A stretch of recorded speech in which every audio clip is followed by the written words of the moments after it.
tous. Merci d'être là. On va pouvoir commencer. Ok, à la régie. C'est bon. Ok. Bon, bonjour à tous. Merci d'être là. On est deux sur la scène et un chez lui, confiné pour cause de Covid, mais quand même très fidèle au poste. Tu sais pas ce que tu rates, Antoine. Tu sais, ici c'est beaucoup plus sympa, mais on pense à toi. Mais au moins tu vas pouvoir converser avec nous. Alors je suis Karine Feige, je suis la directrice générale de Happy Day Tourisme et j'ai l'honneur d'animer cet atelier qui est intitulé « Touche pas à mes données, faut mon consentement ». Alors un titre, vous allez voir, qui se veut un petit peu accrocheur et surtout on rentre dedans, si je puis dire, puisque cette question des données est un sujet qui est assez important. Alors, le contexte, tout d'abord, le contexte de cette affaire. En mai 2022, pardon, je reviens en arrière. En mai 2022, une nouvelle directive européenne a été votée, le Digital Governance Act, alors DGA pour les intimes. Cette directive, parmi les nombreuses directives européennes, rentre en application au mois de septembre 2023 et en fait va se mettre en application sur 2 ans jusqu'en 2025.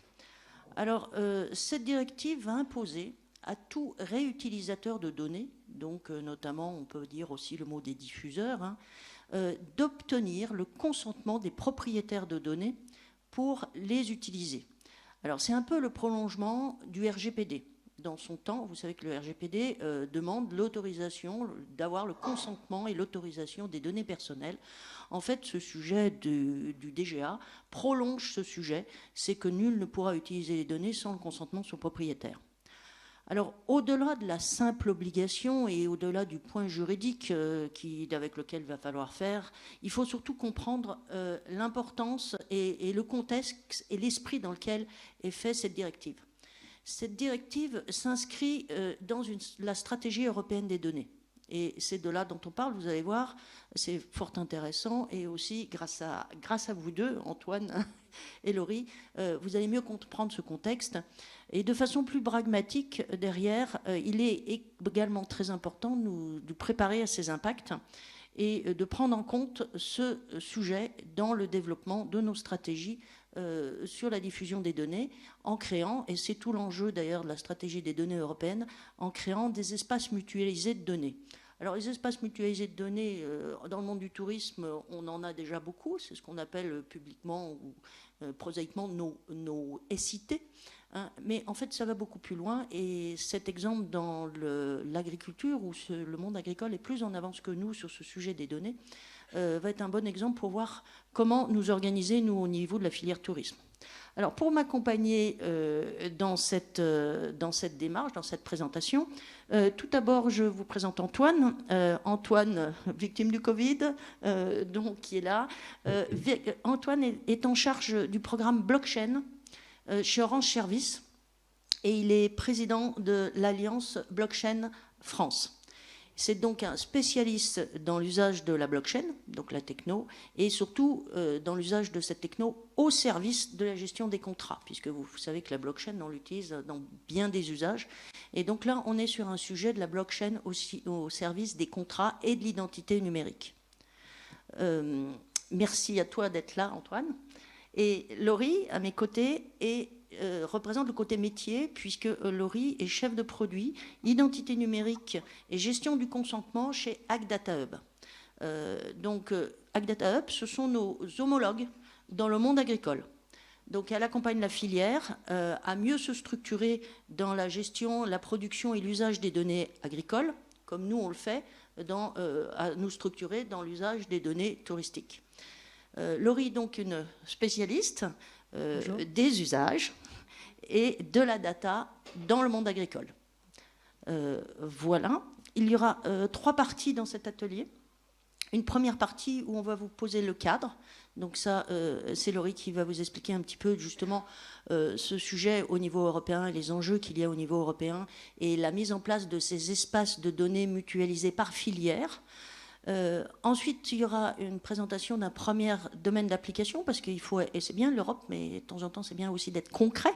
Donc là aussi, nous verrons comment le monde agricole se structure et comment concrètement il commence à s'attaquer à ce sujet de l'identité numérique et surtout de la contractualisation et des smart contracts dans le cadre de la demande de consentement.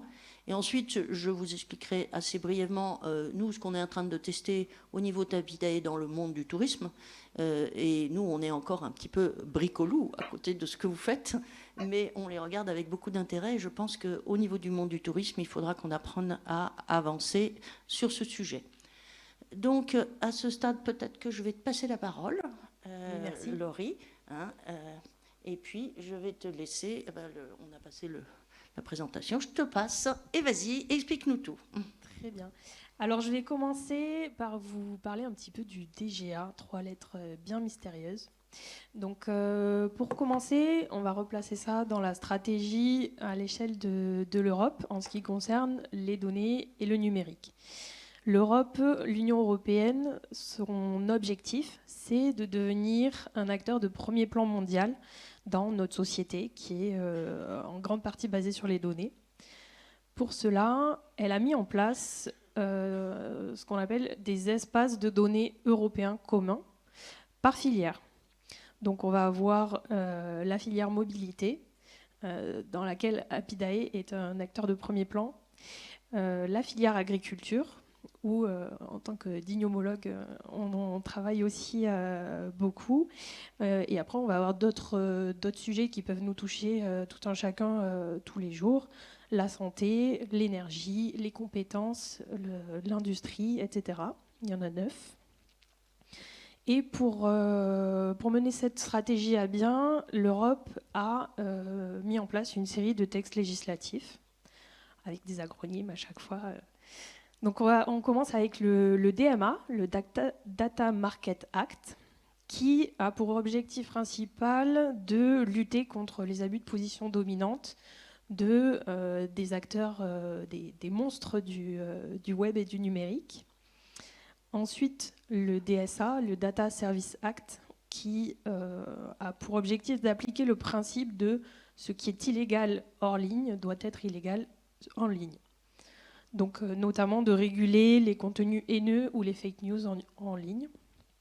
Ensuite, on a le Data Act, qui est toujours en cours de discussion, lui, et qui a pour objectif de permettre aux utilisateurs des objets connectés d'avoir accès aux données, de les partager et de faciliter la portabilité, le changement de fournisseur, un peu comme on a aujourd'hui pour les forfaits de téléphone mobile ou pour les banques. Et enfin, celui qui nous intéresse aujourd'hui, le Data Governance Act. Donc il a été adopté très récemment et il sera appliqué à partir de septembre 2023. Donc le Data Governance Act, il a lui pour objectif d'encourager le partage des données. Mais d'abord, avant de rentrer plus dans le détail du Data Governance Act, je vais vous parler un petit peu des acteurs, parce que cette série de textes législatifs a pour intérêt de repositionner chacun à sa place dans la chaîne de valeur de la data. Donc le premier, celui sans qui rien n'est possible, c'est l'utilisateur des données. C'est celui qui utilise l'objet, qui le loue, qui le possède, qui génère les données, ou bien qui reçoit le service. Ensuite, on a le détenteur de données. C'est la personne qui va récupérer, stocker ces données. Donc, par exemple, le constructeur du capteur IoT ou le fournisseur de services. Donc, qui doit rendre disponibles ces données. Il les rend disponibles à qui ? Au destinataire des données. Donc, c'est celui qui demande ou qui reçoit les données qui nous intéressent. Et enfin, il y a un rôle qui est celui de service d'intermédiaire de données. Donc lui, ça va être le facilitateur du marché unique de la donnée européenne et qui fournit l'environnement sécurisé, donc en termes technologiques, en termes juridiques, en termes financiers, et qui va aider les organisations, les détenteurs ou les destinataires des données à remplir leurs obligations légales en fait. Donc maintenant qu'on a identifié les acteurs, on va rentrer un petit peu dans le détail du DGA, rapidement. Donc le DGA, il est rentré en vigueur très récemment, il prendra effet en 2023, et concrètement, qu'est-ce que ça va changer ? Donc l'objectif du DGA, c'est de créer un marché unique des données qui permettent la libre circulation dans l'Union européenne, donc entre les secteurs, entre les États, grâce aux espaces de données européens qu'on a mentionnés un petit peu plus tôt. Donc il y a 4 piliers principaux dans ce texte de loi qui vont être, dans un premier temps, l'objectif d'augmenter la confiance des acteurs dans ce marché de la donnée, afin de stimuler les échanges, justement. Donc il faut que les producteurs de données aient suffisamment confiance pour les partager. Les destinataires, il faut qu'ils aient suffisamment confiance dans la qualité, notamment pour les récupérer ou les acheter. Et donc c'est là qu'on a ce rôle central d'intermédiaires de données, qui sont les intermédiaires fiables au sein des espaces de données, et aussi la mise en place du consentement préalable à tout échange. On va avoir aussi le pilier de renforcement des mécanismes de partage pour favoriser cette disponibilité des données, en commençant par inciter les organismes publics à partager ces données, dans l'objectif que ça diffuse ensuite aux autres secteurs. On l'a évoqué, cet axe fort et central d'intermédiaires de données, avec la création d'un statut spécifique, ces intermédiaires qui devront répondre à des critères, à des exigences pour certifier leur indépendance, avec l'interdiction, entre autres, de traiter les données, de les utiliser eux-mêmes, pour être sûr qu'ils sont tiers de confiance. Et enfin, on a la notion de partage altruiste des données, de sorte à ce que les opérateurs et les individus soient incités à mettre à disposition leurs données. Voilà dans les grandes lignes de la théorie. Maintenant, en pratique, qu'est-ce qui se passe dans le monde de l'agriculture ? Alors, donc je vous propose de résumer et de rester focus sur un truc, c'est l'enjeu vraiment de ce dont on parle aujourd'hui, c'est vraiment de faciliter la circulation des données. Et faciliter la circulation des données, c'est pas juste pour le plaisir, c'est pour créer des usages. Et là encore, créer des usages, c'est bien, on peut se faire plaisir et se faire des nœuds à la cervelle, mais la finalité, c'est de créer de l'économie. Et cette économie, et tout l'enjeu de ces espaces de données, c'est de créer de l'économie locale et créer de l'économie qui soit partagée le plus équitablement. Ça veut dire qu'il y aura systématiquement 4 questions qu'il faudra se poser, ou qui se posent au niveau européen, c'est quelles sont les infrastructures dont on dispose, quels sont les formats, et là aujourd'hui on va parler beaucoup de formats, il faut des formats pour pouvoir échanger, quelles sont les données dont on parle, il faut des producteurs de données, sinon le reste c'est de la poésie, hein. Quels sont les usages, et là c'est notre boulot à tous les jours d'en imaginer et de s'assurer que les infrastructures et les données y conviennent, et quel est le cadre juridique. Donc, à chaque fois qu'on parle de circulation de la donnée, d'usage de la donnée, ce sont les questions qu'on se pose. A-t-on les données, a-t-on l'infrastructure, a-t-on les usages et a-t-on le cadre juridique ? Si on n'a pas ces composantes, il va manquer un pied. Donc là, c'est là que vous avez fait un super boulot dans l'agriculture et vous avez pratiquement réglé tous les problèmes, en fait. On aimerait. Donc déjà, pour vous donner un petit panorama du numérique dans l'agriculture, aujourd'hui, le potentiel qu'on ressent bien et qu'on aimerait faire avancer, c'est que ce numérique, il apporte différentes choses. Donc, dans un premier temps, pour la traçabilité de notre alimentation tous les jours, avec donc de la ferme jusqu'à la table. Ensuite, la production, avec différents types de logiciels qui aident à anticiper, s'adapter aux changements, notamment climatiques.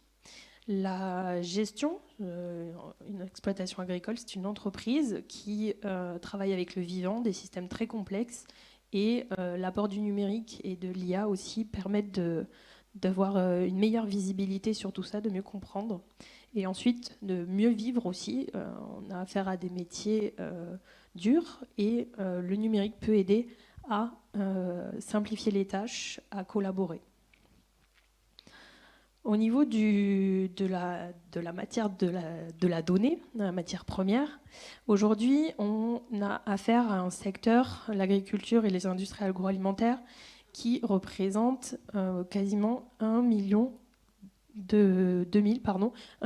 million d'emplois.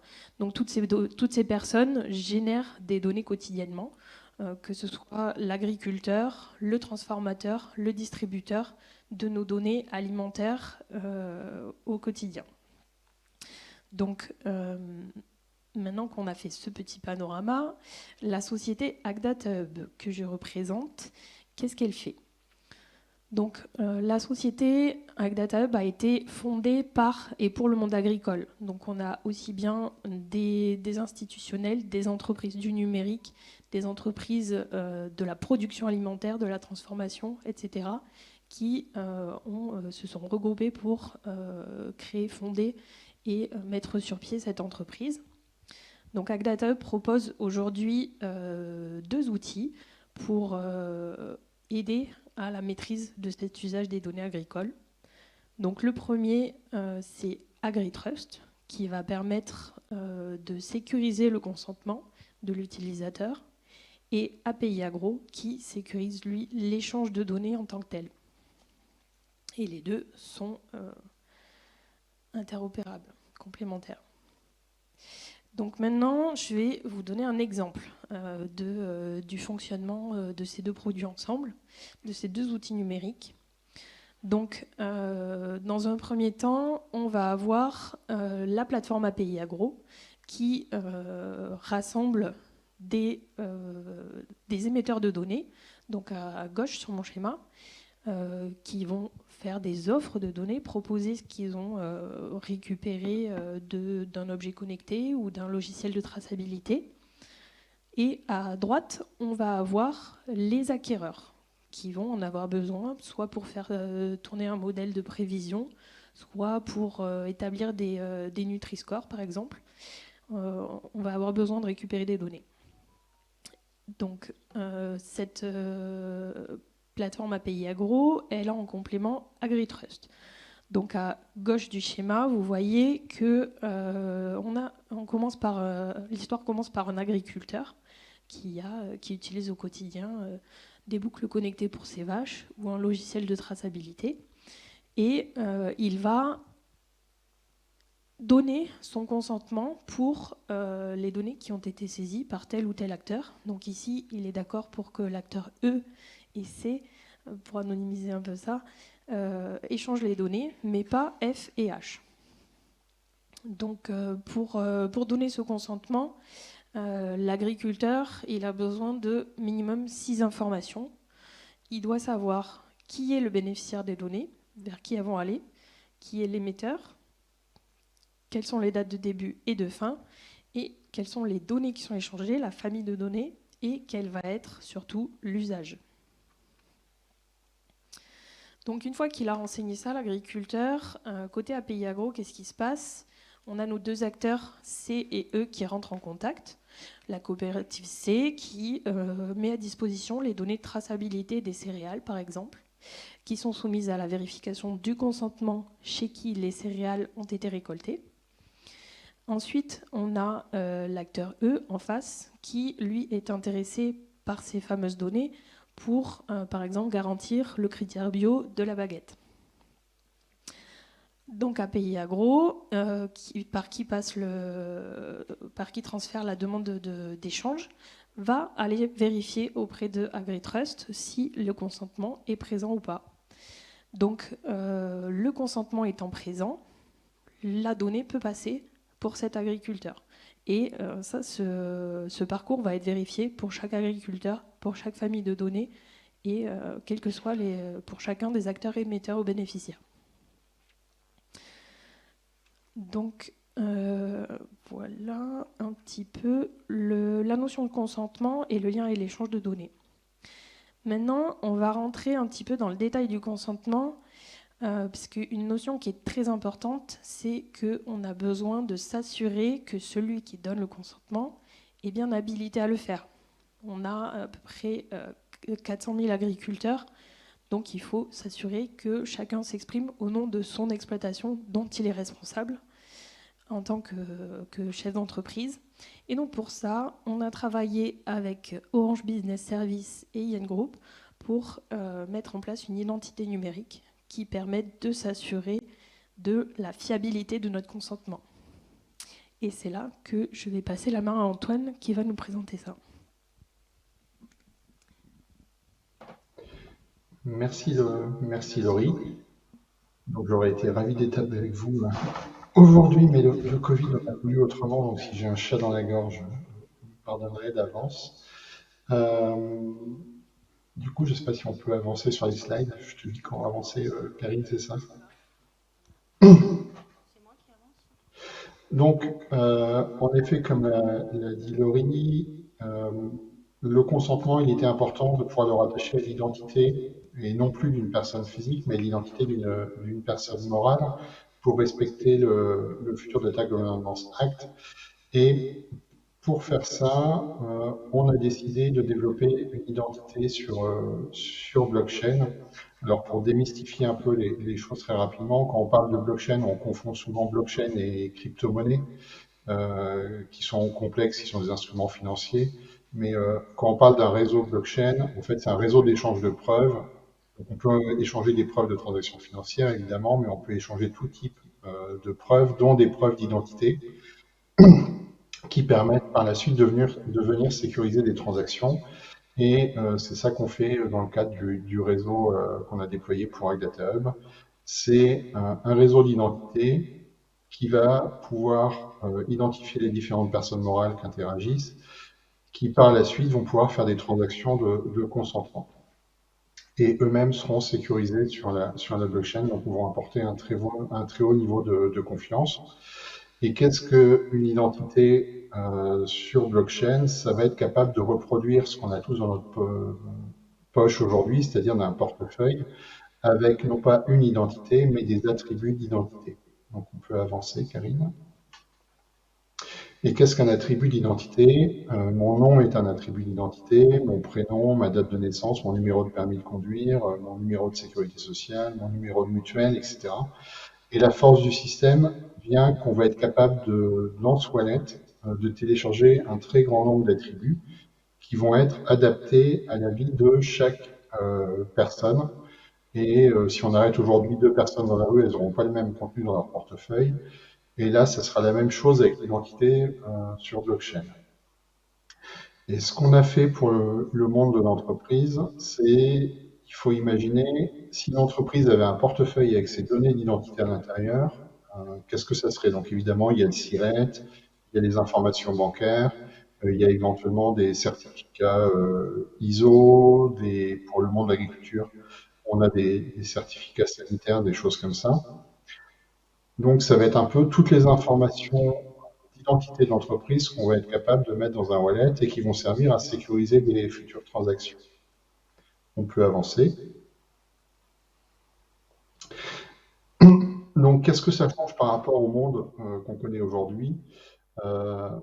Donc, Internet aujourd'hui est plutôt basé sur l'identité avec des logins mots de passe, avec le fait qu'un individu d'âge moyen comme moi, j'ai rentré à peu près 1500 fois mes informations dans différents sites web, et qui peut dire aujourd'hui ce que sont devenues ces informations.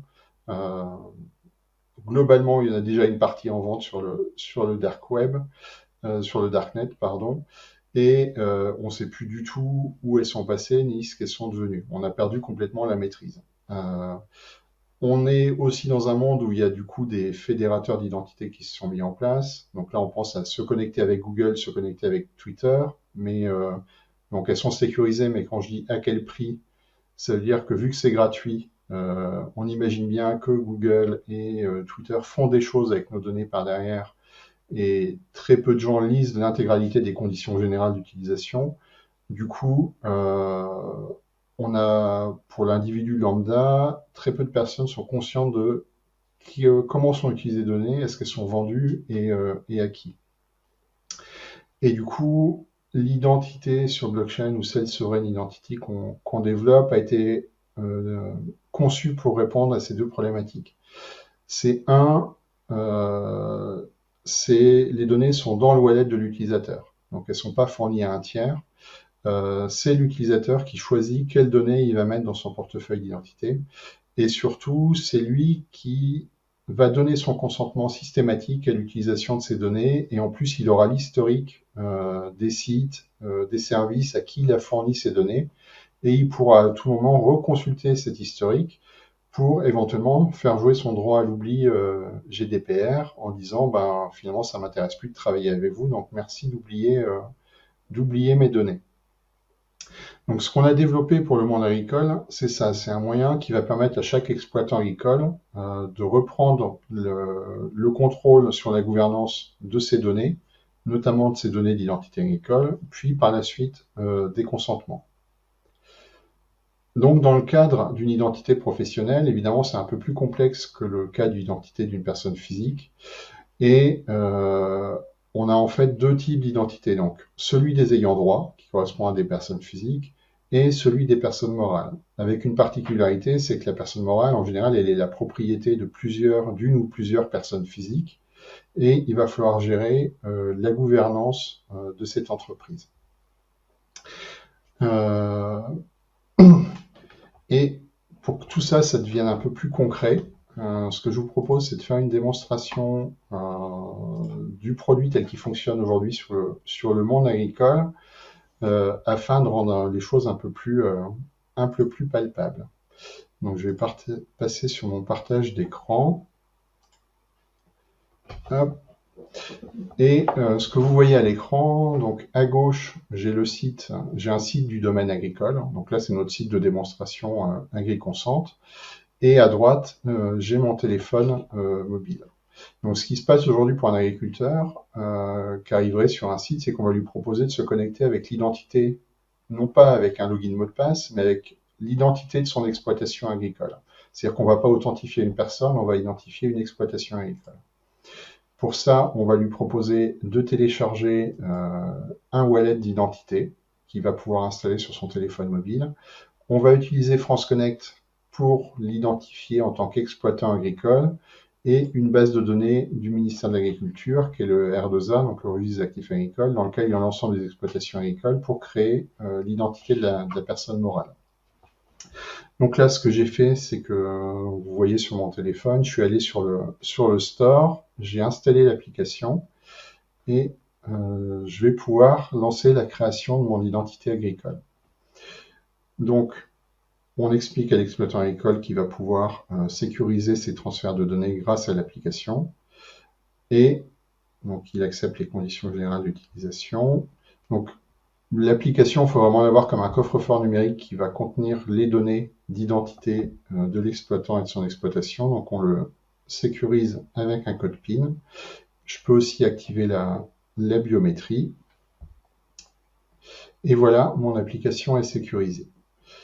Donc, comme je vous l'ai dit, première étape, c'est une authentification avec France Connect. Donc là, on arrive sur un parcours classique France Connect qui a été initié au nom des chambres d'agriculture. Donc, c'est le portail de test, parce que moi, je ne suis pas exploitant agricole. Donc, je vais être identifié avec un compte de test France Connect. Donc, pour les besoins de la démonstration, je m'appelle Angela Claire Louise Dubois. Et maintenant que j'ai bien été reconnu en tant que personne physique, on va regarder si cette personne physique est exploitante agricole et est identifiée comme un ayant droit sur une exploitation agricole. Donc si je fais le parallèle dans le domaine du tourisme, on peut imaginer qu'un responsable du office de tourisme s'identifie avec France Connect et qu'on aille regarder par la suite s'il est bien reconnu comme gérant d'un office du tourisme. Donc voilà, la recherche a eu lieu et on confirme que Angela Claire-Louise Dubois est bien manager de l'entreprise qui se termine par un SIRET avec 19. On demande la confirmation des informations. Et maintenant, dans mon wallet, je vais disposer de deux attributs vérifiables dont je vous parlais tout à l'heure, qui sont celui de la personne physique, donc avec son nom, prénom, pour l'identifier en tant qu'exploitant agricole. Et en dessous, j'ai le certificat de la personne morale avec son SIRET. Et surtout, le point intéressant, c'est que j'ai le lien entre les deux. Donc, Angela Klein-Dubois est bien officiellement manager de l'entreprise qui se termine par 19. Maintenant que j'ai initialisé mon wallet, je vais pouvoir l'utiliser pour me connecter sur des sites du domaine agricole. Donc là, j'arrive sur un site pour lequel je ne me suis jamais créé de compte et je ne suis jamais venu. Et très simplement, en scannant un QR code de connexion avec mon wallet, donc on me demande ma biométrie pour vérifier que c'est bien moi. Le QR code permet de poser des questions au wallet. Et là, typiquement, on voit que le site AgriConsent de développement souhaite accéder à mes données sur mon wallet, donc à la fois mes données de personne physique, mais surtout mes données de personne morale. J'accepte, et là, les données vont être transmises depuis le wallet au site, qui va aller pouvoir vérifier sur le réseau blockchain l'authenticité et la validité des informations. Et du coup, j'ai pas eu à me créer de compte sur le site, j'ai pas eu à transférer mes photos d'identité, mes informations avec les PDF, mes extraits de greffe, etc. On a la garantie que la personne a été identifiée avec France Connect, que son exploitation est bien valide côté ministère de l'Agriculture, et que surtout, Angela Klein-Dubois est bien habilitée à parler au nom de son exploitation agricole. Et maintenant, une fois qu'on est dans un monde où il y a des wallets installés, on va arriver sur un point qui est intéressant, c'est qu'on va pouvoir faire des transactions entre ces différents wallets. Et typiquement, dans le monde agricole, le premier use case, c'est la gestion de consentement, comme vous l'expliquait Laurie, où là, je vais avoir un exemple d'une entreprise qui souhaite accéder aux données d'une autre entreprise, typiquement un institut de recherche agricole qui souhaite accéder aux données d'IoT de mon tracteur. Donc la demande va être valable jusqu'en décembre et on va choisir une famille de données et surtout un usage. Et l'idée, c'est que celui qui veut accéder aux données va pouvoir générer des demandes de consentement, les envoyer aux agriculteurs via des simples formulaires ou via des API. Donc là, je vais appuyer sur Créer. Ça me génère un QR code qui vont contenir les données du consentement. Et ce QR code, je vais pouvoir l'envoyer soit par mail, soit via un portail à l'exploitant agricole. De la même façon, je viens scanner le QR code que j'ai reçu en tant qu'exploitant agricole. Et le wallet va décoder le contenu du QR code une nouvelle fois. Et du coup, on voit que l'entreprise numéro 1 souhaite accéder aux données de l'entreprise numéro 2 pour une famille de données qui est démo OBS et pour une catégorie d'usage. Donc, par exemple, la partage des données de tourisme. Et ça jusqu'à la fin de l'année. Et elle me demande de signer avec l'identité de la personne morale. C'est-à-dire qu'encore une fois, on n'est plus dans une personne qui a un login mot de passe, mais on est bien en train de manipuler une identité de personne morale via une personne physique. J'accepte, et de la même façon que tout à l'heure, on va venir enregistrer le consentement dans les wallets des différentes parties prenantes. Et le point important, c'est que depuis son wallet, le propriétaire de la personne morale va pouvoir avoir tout l'historique des échanges de données qui auront été effectués, mais aussi tous les consentements qu'il a donnés. Et si, par exemple, il a donné des consentements à une coopérative et que demain il ne travaille plus avec celle-ci, il va pouvoir résilier le consentement. Voilà, j'espère que ça a permis d'illustrer ce que Laurie a expliqué et de vous montrer ce qu'on a développé donc, pour répondre aux futures réglementations européennes.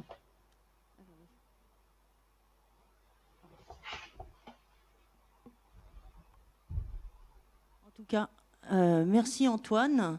Là, on est déjà dans le monde de demain. Au milieu de l'agriculture, vous êtes loin devant. Ça fait plaisir. On voit, ça nous donne une voie tracée, ça nous donne des idées vers où aller. Donc, nous, je vous propose qu'on parle maintenant, nous, au niveau tourisme, en tout cas, alors, en tout cas, au niveau d'Apidae, où est-ce qu'on en est? On en est beaucoup moins loin, mais on a commencé à s'attaquer au sujet. Et donc, je vais vous expliquer très rapidement notre service de consentement qui est beaucoup plus, je dirais, du bricolage. Mais au moins, il a le mérite d'exister et on teste les vrais sujets. Donc, je vais passer très vite sur Apidae. Vous pouvez venir nous voir, on est là-bas sur le stand. On n'est pas là pour parler d'Apidae, mais pour parler d'un usage qui nous intéresse tous et d'une problématique sur laquelle je suis à peu près sûr, en tout cas vous, du monde du tourisme et en tout cas institutionnel du tourisme, vous avez été confrontés. Ce sujet, il est bien souvent que vous avez très souvent des gens qui viennent vous voir. Alors des diffuseurs, ça peut être des acteurs de la mobilité, ça peut être de la presse, ça peut être des startups qui viennent taper à votre porte et dire « Heps, vos données touristiques m'intéressent bien, comment je peux faire pour les avoir ?» Alors, bien sûr, en général, la première réaction d'un office du tourisme, c'est de dire oui, pourquoi, super, génial, c'est super une bonne idée, ça va favoriser la diffusion, donc pourquoi pas, voilà. Simplement, à ce moment-là, on commence à se poser la question, mais je m'y prends comment? Je fais comment? Et puis, mon office du tourisme, mon pote à côté, il a le même sujet. Comment on peut faire les choses de façon collective? Et là, on commence à rentrer dans des usines à gaz avec des tas de solutions qui peuvent arriver. C'est le diffuseur va voir chacun des offices du tourisme. Chez nous, il va en voir 600, donc ça lui fait un petit peu de boulot. Donc 600 coups de fil, 600 fois à faire comprendre ce que le diffuseur veut faire avec les données, 600 fois à ce que l'office du tourisme se pose la question de savoir mais est-ce bien utile, j'ai pas bien compris l'usage, hein. Et donc à ce moment-là, en général, on lâche un petit peu tous les bras. Souvent aussi, l'office du tourisme le renvoie vers son SIT qui dit ah ben oui mais moi je suis pas propriétaire des données, ok pourquoi pas, on va signer des chartes, on va faire circuler.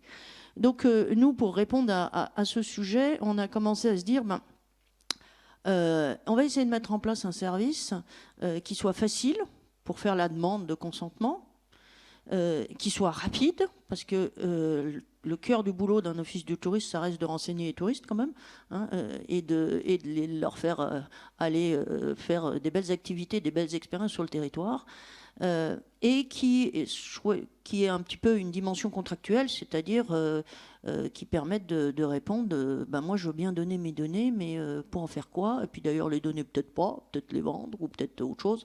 En tout cas, on va faire un deal et essayons de le faire ensemble. L'enjeu de ce contrat fait que le diffuseur va pouvoir proposer son usage et chacun des offices du tourisme pourra dire oui ou non pour un set de données. Pour moi, c'est simple, la réponse, elle est oui ou non. Ça m'intéresse, je dis oui, ça ne m'intéresse pas, je dis non. Hop, circuler, il n'y a plus rien à voir, on se reparle une autre fois, ou au contraire, on commence une super aventure. Alors, ça veut dire que ce service de consentement qu'on est en train de lancer, côté demandeur, il va tout simplement sélectionner des données, il va aller dans la base de données, il va faire son petit marché. Ah ben moi, par rapport à l'usage que j'ai besoin de tel type de données, telle profondeur. J'ai besoin des photos, j'en ai pas besoin des photos. J'ai besoin de 3 descriptifs, j'ai besoin d'un seul descriptif. J'ai besoin de 3 critères, des descriptifs thématiques, etc. J'ai besoin des événements, j'ai besoin des commerces, ou alors simplement j'ai juste besoin de parcours de randonnée. En tout cas, la première chose, c'est que le demandeur va sélectionner ces données. Ensuite, deuxième élément, il va décrire l'usage. C'est-à-dire, moi, si vous me mettez à disposition les données, voici ce que je vais en faire. Là, en l'occurrence, c'est un exemple qu'on a en test, enfin même pas en test, puisqu'on commence réellement dans la vraie vie. Le Léman Express, moi, j'ai besoin des données pour les diffuser sur mes lignes de chemin de fer et en échange, ça vous donnera telle visibilité. Donc, il vend son affaire.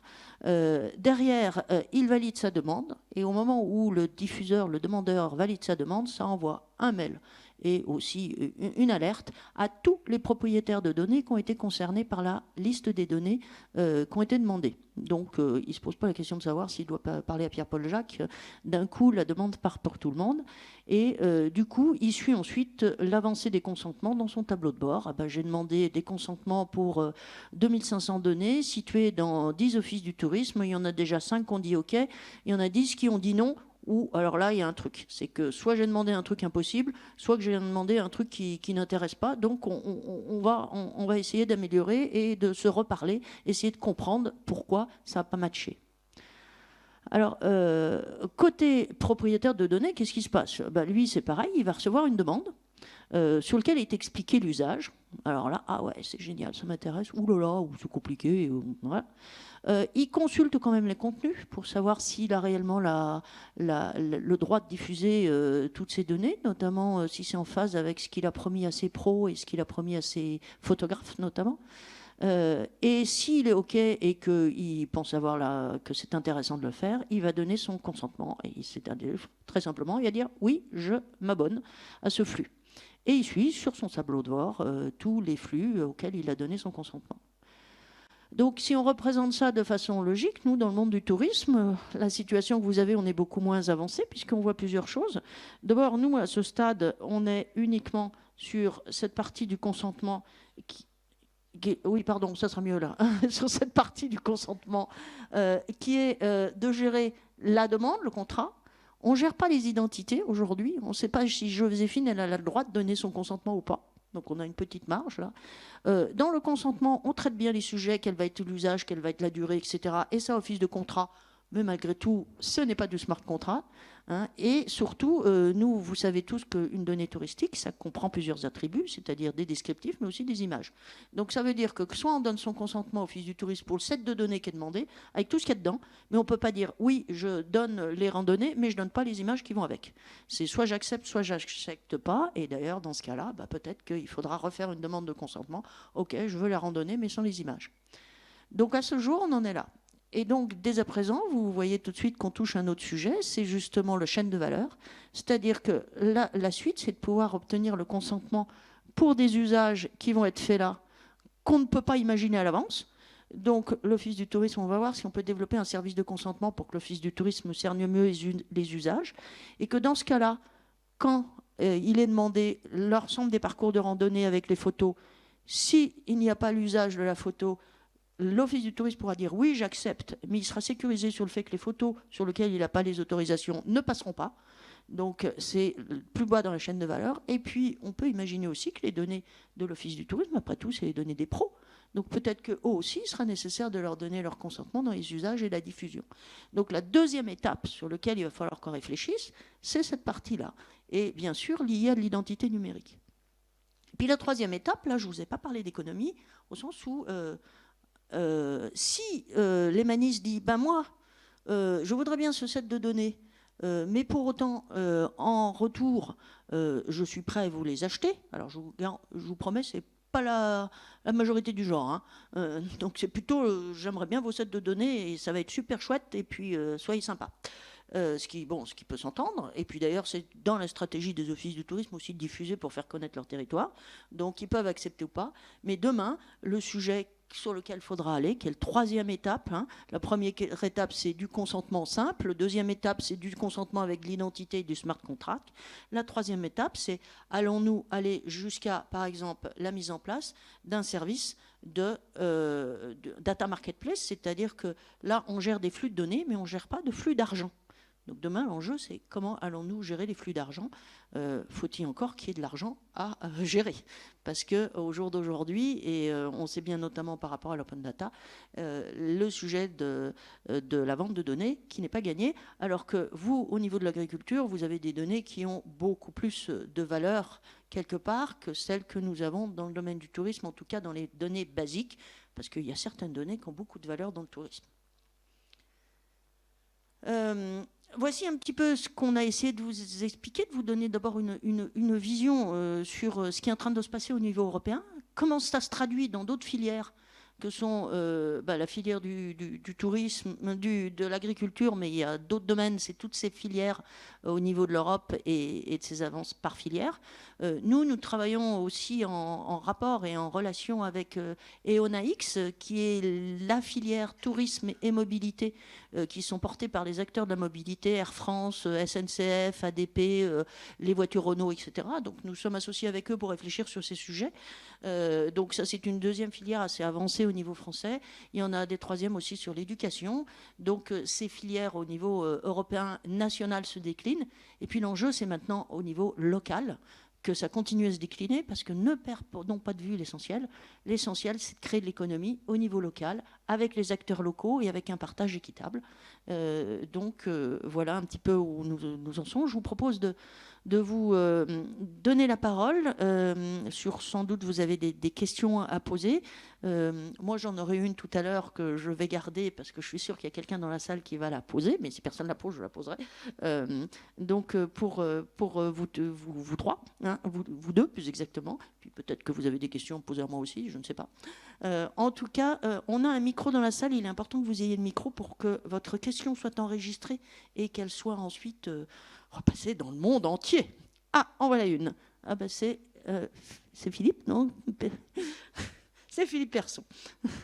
Bonjour, Philippe Persson, oui, pour la Banque des Territoires. Merci pour cette présentation. J'ai une petite question pour Ag Data Hub concernant je ne sais pas si c'est le bon terme, mais le taux de pénétration d'utilisation de votre solution par les exploitations agricoles et votre stratégie pour la diffuser plus avant ou plus largement. Voilà.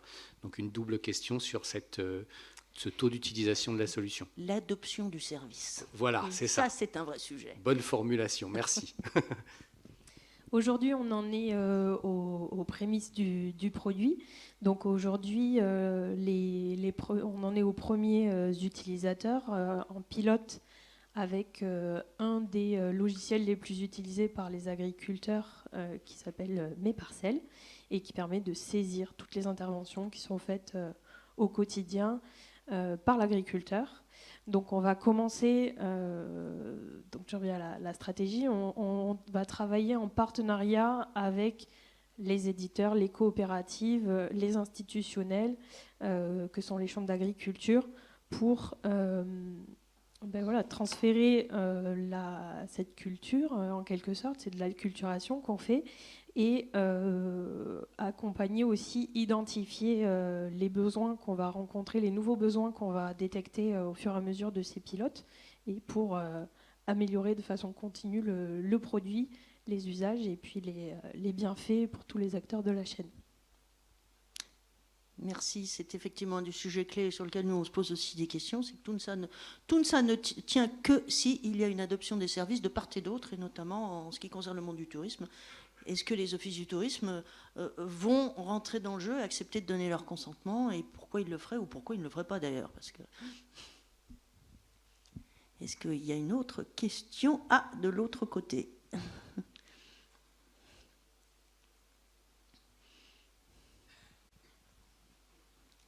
Jean-Marc Gagnard, raccourci. Ça fera un petit peu moins loin pour toi, Nicolas. Je vois rien, moi, de toute façon. Moi, j'avais une question sur parce que si vous avez des utilisateurs de ces données, forcément, ils vont avoir besoin de données relativement fiables. Si vous soumettez aux offices de tourisme, finalement, le consentement à chacun des jeux de données, est-ce qu'on ne risque pas, finalement, de bloquer le système, puisque les données ne vont pas arriver en totalité au destinataire, s'il suffit qu'un seul office de tourisme en interdise le consentement? Alors, est-ce que ce serait plutôt des conditions générales qui, plutôt entre vous et grâce à la manière dont vous pouvez travailler ensemble en animant le réseau, puissiez définir des conditions générales d'utilisation de ces données et qu'au moins les choses soient beaucoup plus claires et qu'elles puissent être plus librement diffusées, en contrepartie d'un financement ou non d'ailleurs? Oui, alors il y a plusieurs sujets en fait. Le financement, on l'a... Pour nous, le consentement, de toute façon, la directive est basée sur un consentement individuel. Donc, il est nécessaire de demander le consentement au propriétaire de données. Voilà. Après, l'effet déceptif peut être pour le réutilisateur, parce qu'il va avoir obtenu le consentement, mais pour une donnée qui ne trouvera peut-être pas au niveau de qualité. Je voudrais quand même relativiser. Les niveaux de qualité sont quand même pas si terriblement mauvais que ça. je dirais qu'il y a quand même beaucoup de données de qualité dans les SIT. Et puis le réutilisateur, effectivement, il est grand. S'il n'a pas le niveau de qualité, il ne va pas accepter le service. Et puis voilà. Par contre, si au niveau des offices du tourisme, il y a une bonne communication, ça peut inciter aussi l'Office du tourisme à mettre le niveau de qualité attendu par ce réutilisateur parce qu'il a intérêt à être diffusé. Donc je dirais que c'est rentré dans un cercle positif qui fait que une office de tourisme qui a envie d'être diffusé sur un partenaire comme les trains locaux ou on est avec des gens comme Renault ou la SNCF, soit il est motivé et il va améliorer, mais quand même, je voudrais quand même dire que la qualité des données n'est pas si terrible que ça. Moi, je trouve qu'il y a beaucoup d'endroits où il y a une très bonne qualité parce que les premiers utilisateurs de données, ça reste quand même les offices du tourisme. Donc, ça dépend un petit peu. Donc, c'est un risque, mais c'est un risque, c'est comme tout, il faut se rentrer dans un cercle vertueux. Donc, moi, je fais le pari que, à force d'avoir des usages, à force d'avoir envie, ça va se mettre en place, mais que n'ouvrir tout systématiquement son consentement, ça ne sera pas en ligne avec la législation et ce n'est pas pour autant qu'on aura de la meilleure qualité. Mais pourquoi pas un consentement mutualisé par défaut pour permettre une meilleure utilisation des données par ceux qui vont souhaiter l'utiliser. C'est ça que je voulais dire. Un peu comme quand on signe des conditions générales, on utilise des données, on sait qu'on peut les utiliser et que la communauté puisse se définir selon peut-être différents niveaux de règles ou de dispositifs, mais vous mettiez d'accord au préalable, de façon à faciliter ensuite l'usage de ces données par là. Alors actuellement, au sein d'un réseau, l'ensemble des conditions générales définissent ces usages. Pour autant, à partir du moment où on est dans de la diffusion, moi, ma boule de cristal est un petit peu en panne pour définir tous les usages qui seraient possibles. Donc, dans 80% des cas, les usages répondent. La plupart du temps, c'est pour de la promotion touristique, donc c'est le cœur de métier. Après, moi, j'ai des demandes là qui sont super intéressantes pour lesquelles l'usage n'a pas été prévu.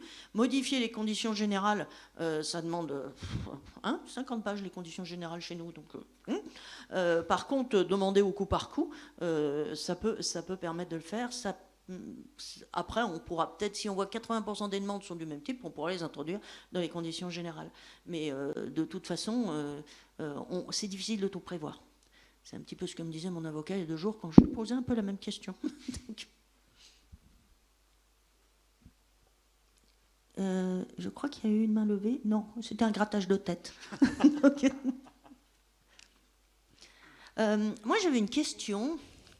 Ah, Karine, ouais. Où ça? Là, à gauche. Ah, non, d'autre côté. Voilà. Gauche. À ma gauche, à ta droite. Oui, fait. Mais c'est lui qui a le mot. Ah, c'est là. Loupi, bonjour. Ouais, Fabien. Fabien. Question très simple, le service que tu viens de décrire d'Happyday, est-il gratuit ou payant? Quel est le modèle aujourd'hui, à terme? Par les places de marché, plus tard, mais maintenant, aujourd'hui. Alors, tu vois, Fabien, ce qui est génial, c'est que je suis en train de prendre, j'avais dit, modèle économique, comment ça se rémunère pour les acteurs. Voilà. Donc, je voulais poser la question à nos petits camarades, là. Bon, je vais répondre, nous, de notre côté, puis tu vas pouvoir dire comment ça se passe. Je crois qu'on a quand même un petit peu le même sujet. Nous, au niveau d'Happyday, c'est un service, effectivement, qui est payant pour les réutilisateurs de données. Et ce qu'ils achètent, c'est la possibilité d'aller beaucoup plus vite dans leur demande de consentement. Donc en fait, c'est un modèle économique qui est basé sur un abonnement pour faire des demandes de consentement, plus un coût de 3 € par mois pour chaque consentement obtenu.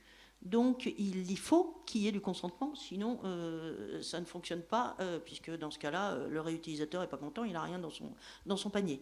Donc nous, c'est là. De l'autre côté, les offices du tourisme, c'est inclus... dans tous leurs usages, il n'y a pas de prix pour l'office du tourisme. Par contre, le chiffre d'affaires qui sera réalisé si on a beaucoup de consentement et qu'Happyday peut donc augmenter son chiffre d'affaires, il a été convenu qu'on mettra à peu près 50% du chiffre d'affaires réalisé sur les consentements qui sera reciblé pour être réinvesti pour améliorer le service et avec une concertation avec ceux qui auront donné leur consentement. Donc c'est un réinvestissement. Pour autant, pour l'Office du tourisme, il n'y a aucun coût. Sinon, le temps d'appuyer sur le bouton, oui ou non. Et toi ? Et du coup, pour compléter, pour faire le parallèle, AgDataHub vend ses services aux diffuseurs de la donnée et aux bénéficiaires. Donc, pour reprendre mon exemple avec la baguette bio, ça va être le fabricant de baguette bio qui récupère les données de traçabilité, qui qui viennent de la coopérative céréalière. Donc c'est ces deux acteurs qui vont prendre un abonnement annuel aux plateformes d'échange de données et de consentement. Et notre troisième acteur, celui qui grâce à qui la donnée existe, en fait, l'agriculteur, pour lui, le service est gratuit. Ah ben on est sur le même modèle. Voilà. Bon. C'est plutôt bien.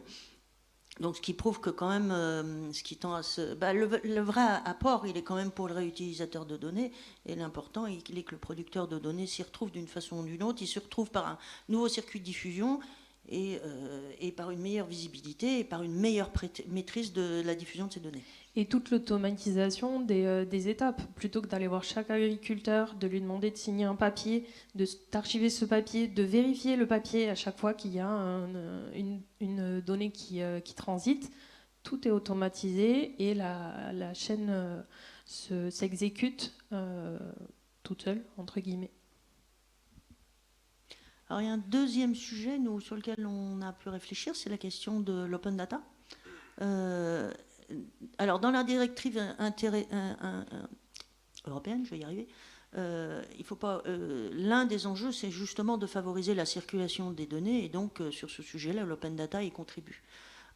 Pour autant, vous savez, tous les textes qui sortent à droite à gauche, au niveau de l'Europe, au niveau de la France, au niveau de je ne sais où, il y a parfois des petits ajustements qui sont nécessaires. Pour moi, l'open data, c'est un mode de diffusion.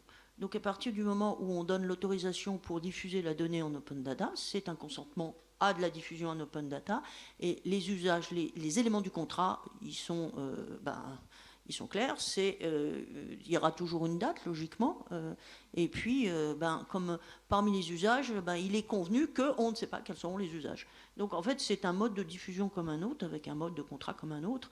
Nous, au niveau d'Apidae, on va simplement s'assurer que chacun des membres du réseau, enfin chacun des propriétaires de données, donne son consentement pour de la diffusion en open data, avec tous les éléments qui sont liés à cette diffusion. Donc pour moi, c'est un sujet qui n'en est pas vraiment un, puisque c'est un mode de diffusion parmi beaucoup d'autres.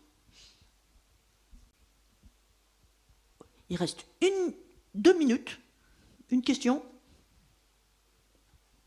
Ah ben voilà, pas de réponse. Plus de questions. Eh ben, merci Antoine pour ta présence, pour nous avoir expliqué tous les enjeux et les modes de fonctionnement des approches, notamment en smart contract et avec des mots un peu magiques dont on entend beaucoup parler, mais où on ne voit pas bien l'impact. Merci pour cet échange d'expérience. Avec plaisir. On voit qu'il y a plein de choses qui nous regroupent, et cette question justement qu'a posé Philippe sur la capacité à faire accepter ces nouveaux services et ces nouveaux usages dans l'environnement pour favoriser cette circulation de données, créer des usages et de l'économie. On est tous dessus. J'espère que vous aussi, ça vous a apporté des éléments de réflexion. Surtout, n'hésitez pas à ce qu'on se retrouve. On est à votre disposition. Et merci pour votre présence et pour ces 2 jours où on va avoir encore l'occasion de se rencontrer et de se croiser. Merci à tous. Et bon appétit.